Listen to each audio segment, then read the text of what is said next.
The morning arrives without color. No sunrise, no warmth, just a pale sheet of sky stretched above the marshes like old canvas. A thin wind drifts across the reeds, pushing long fingers of mist through the ruins and trenches that surround the fortress. It moves slowly, creeping over the earth as though it has a mind of its own. Captain Yaroslav Antonov steps onto the firing step, his boots sinking half an inch into the soaked planks. The wood groans under his weight. Everything here groans. The mud, the walls, the men themselves. Weeks of shelling have stripped the landscape of anything living. Even the birds have stopped coming. Antonov pulls his coat tighter and walks the length of the trench. His breath fogs in the cold air as he nods to the soldiers posted along the passage. They are young, but their faces look decades older. Eye sockets are dark, cheeks hollow, uniforms stiff from dried sweat and mud. Most haven't slept more than an hour at a time since the artillery began its nightly routine. Behind them, the fortress sits like a wounded giant. Every few minutes, a distant thud shakes dust from the sandbags. The enemy guns never truly stop. They simply rest, wait, and start again. The ground trembles faintly with each distant blast, a reminder that danger is always working its way toward them, even when unseen. Rats dart between crates and torn tarps, as comfortable here as the soldiers themselves. A few men attempt to chase them away with half-hearted kicks. Others ignore them entirely. Hunger, cold, and exhaustion have a way of shrinking priorities. Antonov pauses near a dugout where two soldiers sit cleaning their rifles. Their hands move slowly, mechanically, not out of care, but out of habit. The kind of habit men adopt when the mind is too tired to think.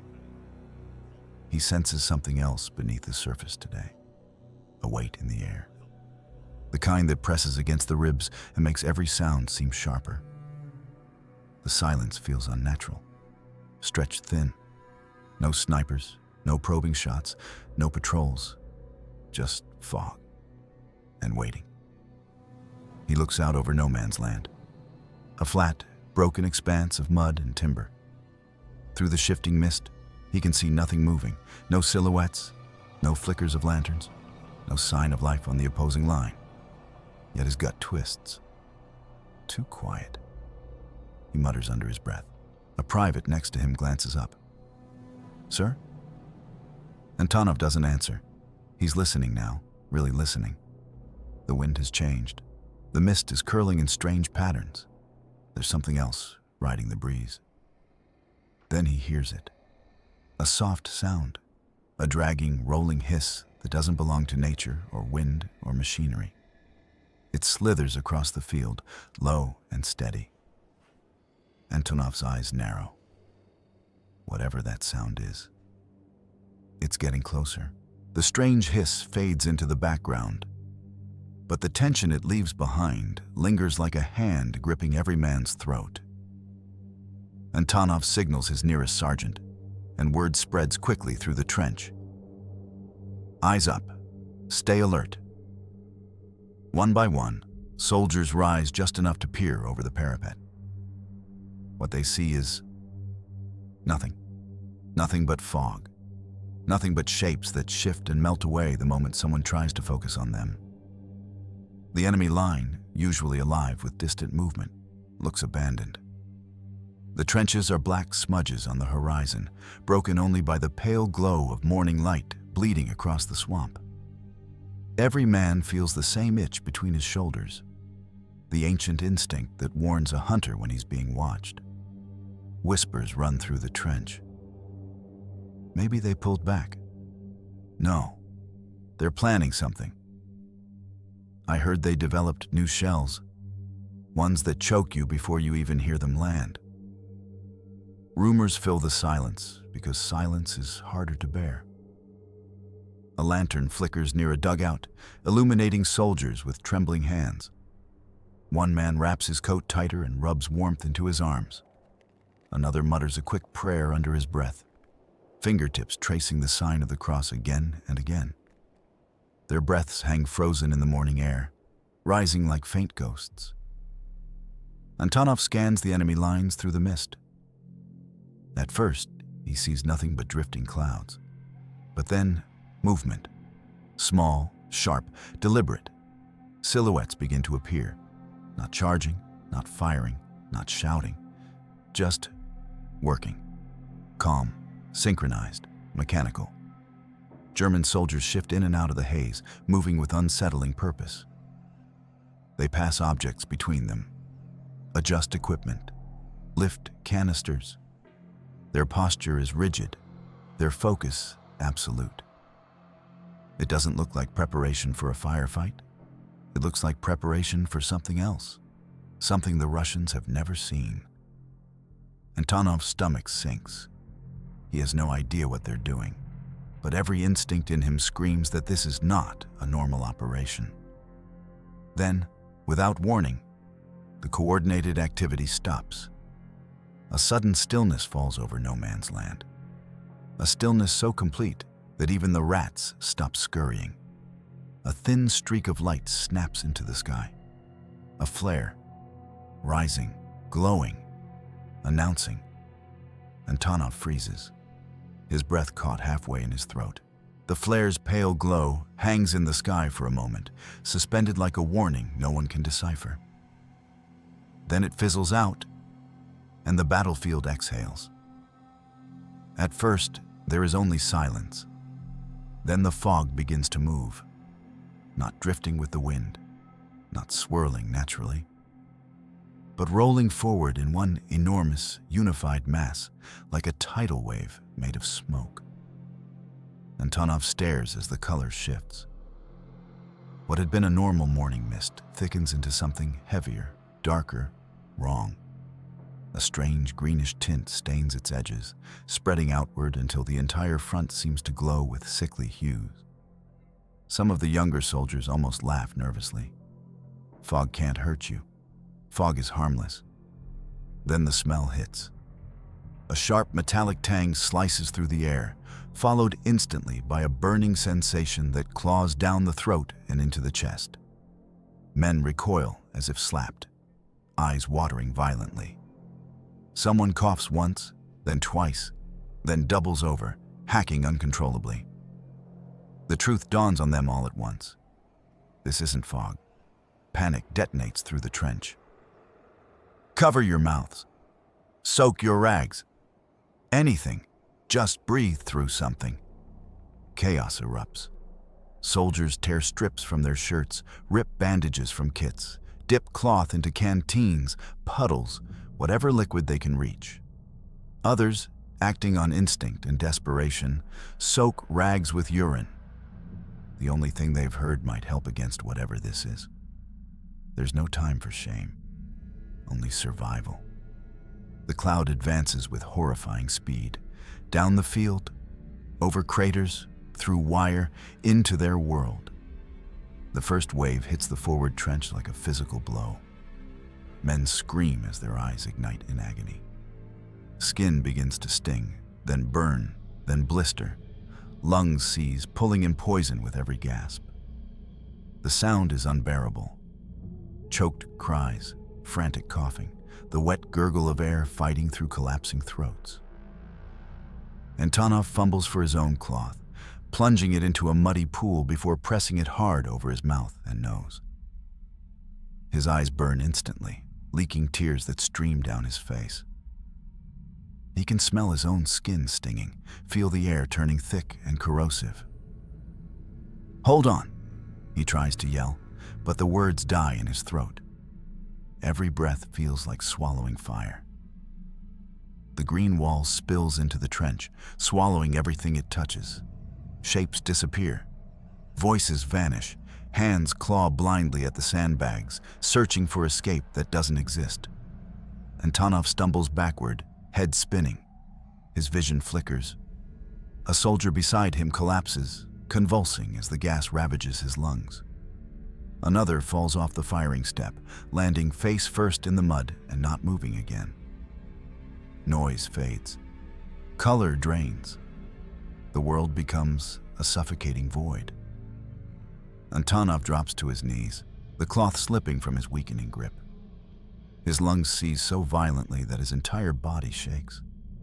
He tries to inhale, but nothing comes. The gas drifts on, thinning into veils of pale green that cling to the ground like dying breaths. When the wind shifts, it pulls the poison deeper into the trenches, leaving behind a terrible, unnatural quiet. Footsteps begin to echo across no man's land. Not rushed, not cautious, just steady, disciplined, advancing. German infantry emerges from the haze in small columns, rifles held low, boots sinking into the churned mud. They move slowly, unnerved by the complete lack of gunfire. No shots crack through the air, no shouts rise from the trenches, only the soft crunch, crunch, crunch of their approach. The battlefield looks nothing like the place they've been fighting for weeks. What was once a maze of firing steps and parapets now resembles a graveyard carved from mud and smoke.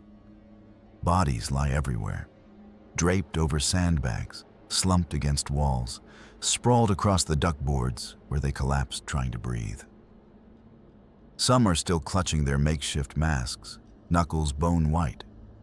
Others have fallen forward into the mud, arms frozen mid-crawl, as if they were trying to escape a tide that swallowed them too fast. A German soldier steps over a fallen Russian whose uniform is soaked with the pale residue of gas. He hesitates when the man's hand twitches weakly. The Russian turns his head a fraction, eyes glassy and desperate, forcing a final, ragged breath that sounds more like a plea than a word. The German freezes. He can't bring himself to finish it, but the man behind him can. A dull thud, a choked gurgle, then nothing. The first soldier looks away, jaw tight, wishing he hadn't seen it at all. But orders are orders, and they press onward. They descend into the first trench line. It feels like walking into a tomb. No voices, no movement, just rows of men caught in the positions they died in. As they advance deeper, the gas hangs thicker, pooling in the low ground. Even with their masks, the Germans cough and blink rapidly, unnerved by the way the fog curls around their boots like grasping hands. They cross a second trench, then a third, finding only more bodies, more silence, more evidence of how deadly the unseen weapon truly was. Then something shifts. A faint noise, a drag, a shuffle. One German soldier stops abruptly, raising a hand. What was that? The others freeze, from somewhere deeper in the fog. Something moves. For a moment, no one moves. No one breathes. The Germans stand frozen, rifles half raised, eyes straining through the shifting fog. The shuffling sound comes again. Slow, uneven, dragging. At first, they assume it's the poisoned wind pushing debris across the trench floor. A loose board, a stray helmet. Maybe a wounded man crawling blindly. Anything that follows the natural order of war. But then, the shapes appear. At the far end of the reserve trench, the fog thickens. Then parts around dark silhouettes. Human silhouettes. Standing, swaying, moving with an unnatural stiffness, as if their joints are no longer their own. A German corporal squints. What are they? No one answers. The figures keep coming. Another gust clears the haze for a heartbeat. And the truth strikes like ice. These men are Russian. Or rather, were. Their faces are raw, blistered, streaked with dark burns.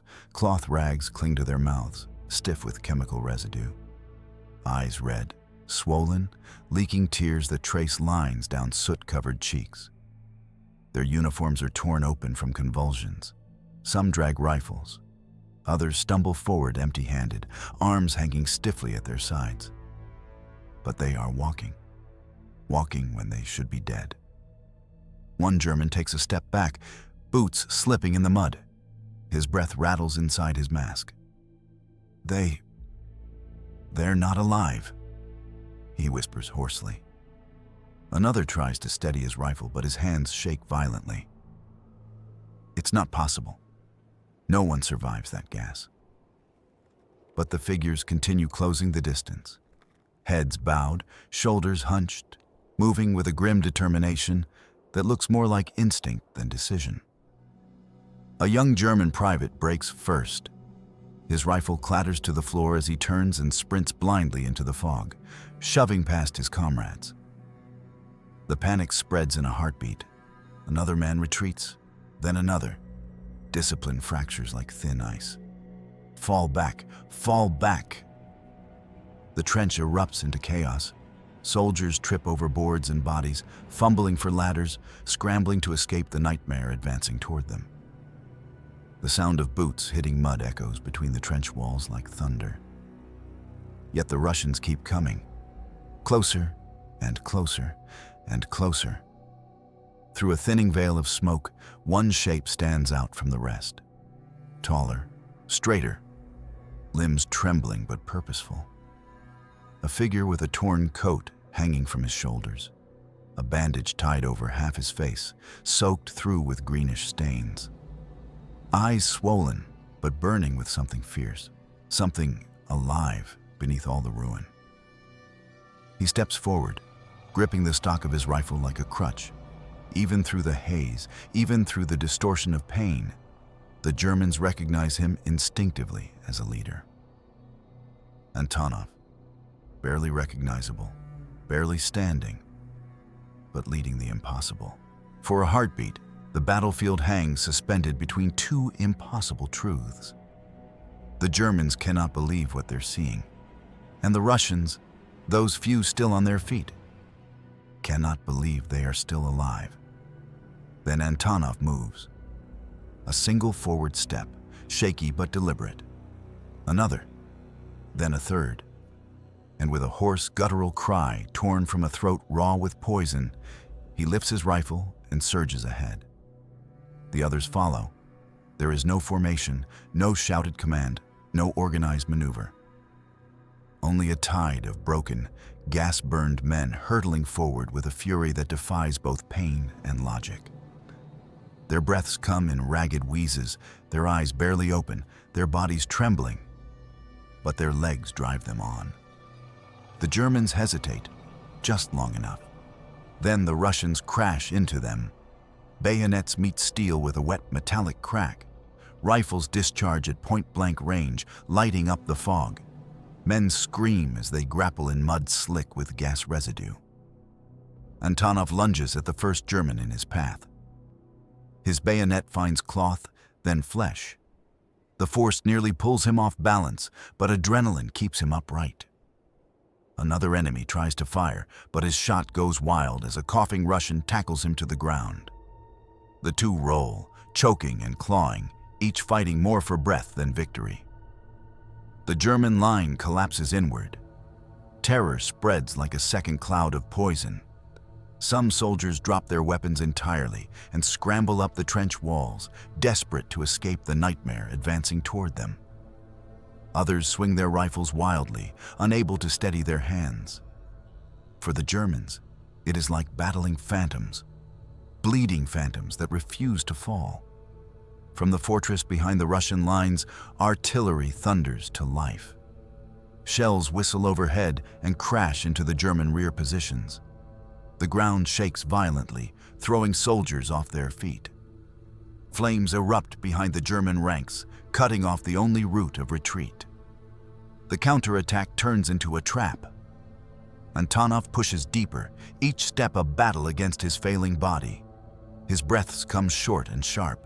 Every inhale feels like a knife blade scraping his lungs. But the sight of the enemy fleeing fuels him, keeps him moving through the haze of pain. He stumbles into a side trench where a handful of Germans attempt to regroup. One raises his rifle, too slowly. Antonov swings first, his bayonet knocking the weapon aside before he drives forward with all the strength he has left. But his body has nothing more to give. A sharp crack rings out. A bullet slams into his side, tearing through coat and flesh alike. The impact twists him around violently. He gasps, a wet sound, as blood spills over his fingers. The world tilts. The trench blurs. Voices fade into a long, distant hum.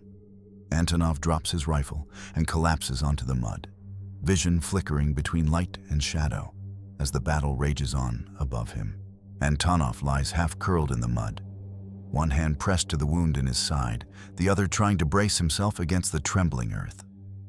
Every breath cuts deeper than the last, each inhale a sharp reminder that his body is failing. Around him, the battle rages like a storm.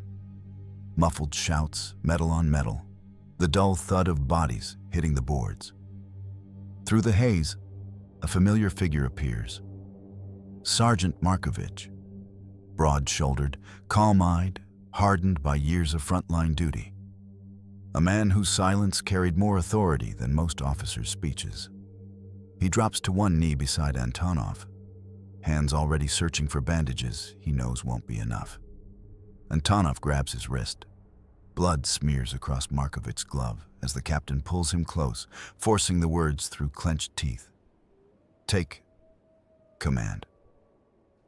Markovich's jaw tightens. He hesitates for the first time in hours, maybe days. Not out of fear, but out of the weight of what this means. Antonov nods once, slow but firm. The torch has to pass. The line must stand. The fight isn't over. Markovich presses his forehead briefly to Antonov's shoulder. Not a salute, not a ritual, but a wordless promise. Then he rises to his feet. A single, sharp salute. Then he turns and runs. He charges back into the chaos, shouting orders that cut through the roar of battle. Reinforcements pour forward from the dugouts, men limping, bleeding, coughing, but driven by something stronger than pain. The gas-scored survivors, the dead men, push ahead with a ferocity that borders on supernatural. Every fallen comrade they step over fuels them further. German resistance collapses trench by trench. Bayonets flash, rifles bark. Mud churns beneath boots as the Russians retake ground thought lost forever. Minutes feel like hours, but slowly, surely, the enemy breaks. The last pockets of German soldiers are overrun. Their shouts fade into the fog, replaced by heavy breathing, coughing, and the distant crackle of fires burning along the line. Then silence. As the smoke settles and the fog thins, the surviving Russians finally look around. The trench is theirs again, but the ground is covered with men who will never rise to see it. Markovich stands at the center of the recaptured trench line, chest heaving, gas mask pulled halfway up his face. The air still stings, carrying faint traces of poison, burned cloth, and blood. Fires crackle in distant craters. The fog drifts in patches, revealing and hiding scenes of devastation like a curtain pulled by trembling hands. Around him lie the bodies of his own men, hundreds of them. Some curled where they suffocated, some sprawled where bullets found them. Some collapsed mid-charge, faces locked in expressions of fury, fear, or defiance. Markovich lowers his gaze. The victory pounding in his chest begins to twist into something heavier, darker. The price of survival has never felt so sharp. Soldiers around him whisper broken prayers, muttered between coughs and choked breaths. May they rest. They didn't deserve this. We'll make them pay for everyone. Others grip their rifles so tightly their knuckles turn white, the rage still burning hot inside them. In this moment, revenge feels justified, righteous. They stood against poison and horror, and they struck back with a ferocity no one could have predicted. For a few fragile minutes, triumph settles over the trenches like a thin blanket. But reality does not wait long to break it. A courier stumbles in from the rear lines, mask hanging around his neck, coughing as he tries to speak. Markovich steadies him by the shoulders. "Report." The courier swallows hard. "Sir, German forces are closing from both flanks. They'll encircle the fortress within days." The words hang in the air, heavier than the gas that still lingers. Markovich's jaw tightens. The truth is undeniable. The miracle counterattack, the impossible charge, the reclaimed trenches. None of it will matter if they're cut off completely. More officers gather around, eyes already knowing what comes next. A senior commander issues the order quietly, as though speaking louder might break the last of their resolve. Prepare to abandon the position.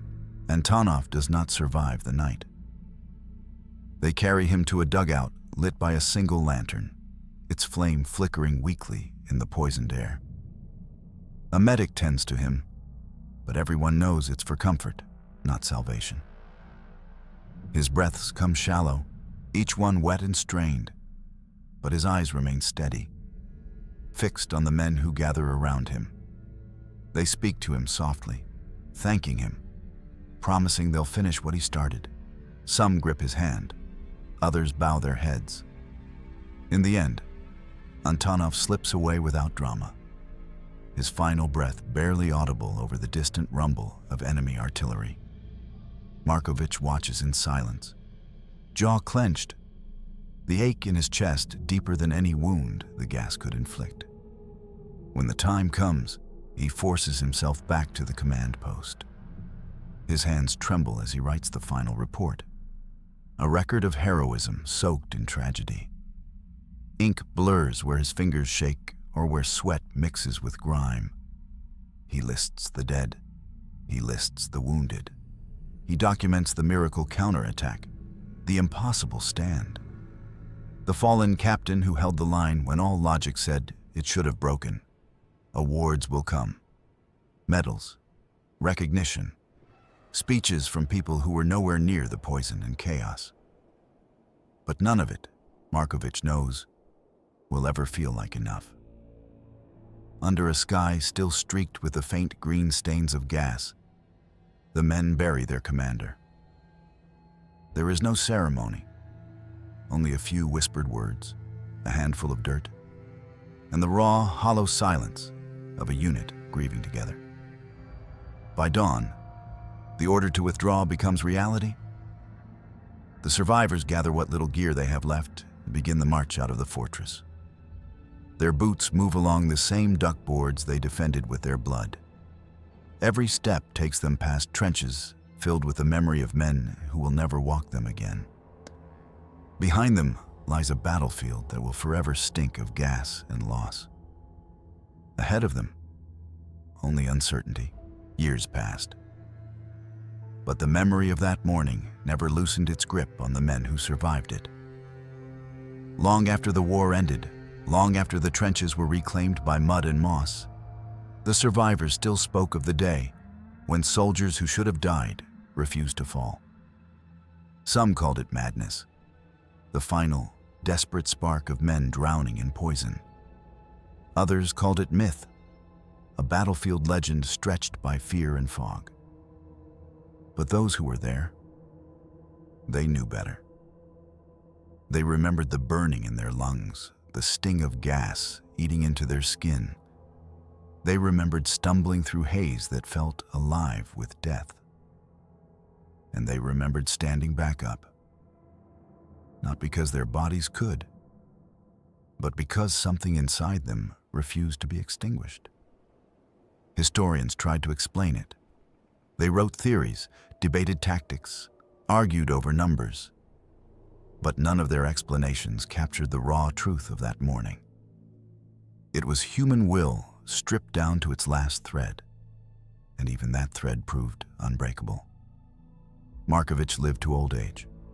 A quiet man in peacetime, he carried the memory with him like a scar stitched across the soul.